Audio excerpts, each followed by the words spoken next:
c'est connu, les Français n'aiment pas l'argent. En tout cas, c'est l'impression qu'ils donnent. En France, il ne faut surtout pas parler d'argent. Mais moi, je ne le savais pas avant de venir en France. Il y a des années, dans un bar parisien, un jeune cadre français m'a demandé mes objectifs de vie. J'ai répondu, avec fierté, atteindre la richesse matérielle et spirituelle. En Chine, on m'aurait fait des compliments pour mes ambitions. Mais là, l'expression de son visage a tout de suite changé.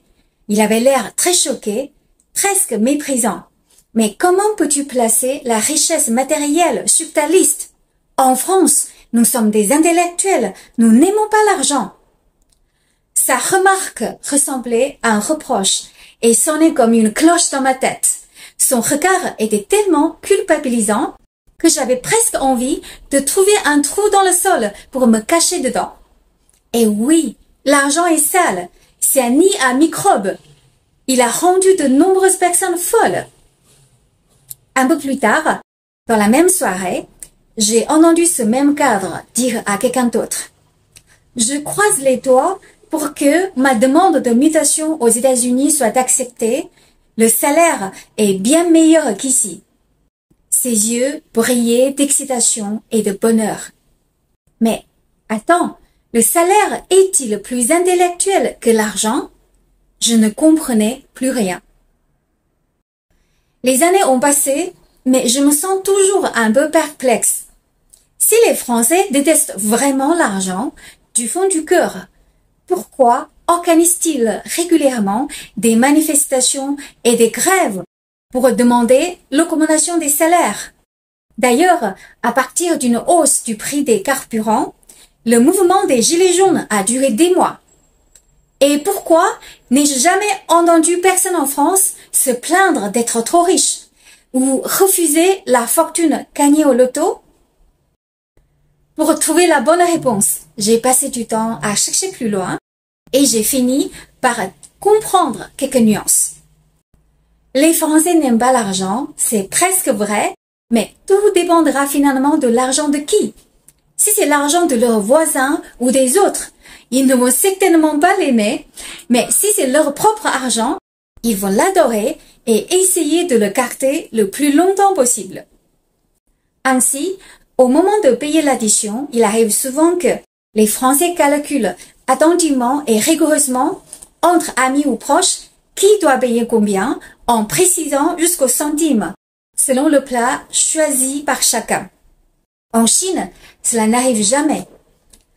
En fait, le sujet de l'argent en France est traité comme le sujet de la sexualité en Chine. Tout le monde y pense, mais personne n'en parle. En public, il faut faire semblant ne pas y prêter attention, même si l'on y accorde quand même une certaine importance au fond du cœur. D'ailleurs, comme l'argent peut facilement susciter la jalousie ou la dépression, il vaudrait mieux qu'il reste un sujet tabou. Pouvez-vous imaginer si au sein d'une entreprise française, tout le monde était au courant des salaires des autres? Cela déclencherait la Troisième Guerre mondiale. En Chine, la perception de l'argent est différente. Là-bas, il est considéré comme une force, un outil qui assure une vie stable et confortable, et surtout un symbole de réussite. Les Chinois n'ont pas de problème pour parler de l'argent en public. Même au Nouvel An chinois, ils n'oublient pas de se dire « Gong xi fa cai », je vous souhaite de vous enrichir. En revanche, certains Chinois poussent un peu trop loin le matérialisme et peuvent demander directement aux autres leur niveau de salaire. Une partie des nouveaux riches chinois adorent aussi faire le show-off. Mais ils n'ont pas toujours eu un happy ending. Dans le passé, certains hauts fonctionnaires ont montré en ligne leurs belles montres de luxe. Et à partir de là, on a découvert leurs problèmes de corruption. Et ils ont fini en prison. Ils avaient certainement oublié l'ancienne sagesse chinoise. Il ne faut pas dévoiler sa richesse en public pour éviter de susciter la jalousie et de s'attirer des ennuis. Alors, l'argent fait-il le bonheur? Certainement pas, surtout pour ceux qui en ont déjà. Pour ceux qui n'en ont pas, il est quand même utile pour éviter de mourir de faim. Comme on dit en chinois, l'argent n'est pas tout puissant, mais tout deviendrait impossible sans l'argent.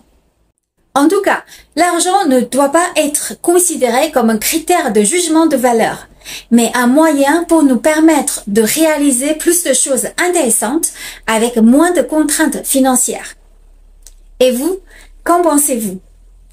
Pour finir, je vous invite à lire mon livre Cyrano, Confucius et moi, une chinoise à Paris, qui traite avec humour les sujets interculturels. Je vous souhaite à tous une très bonne journée ou une très bonne soirée et je vous dis à très bientôt.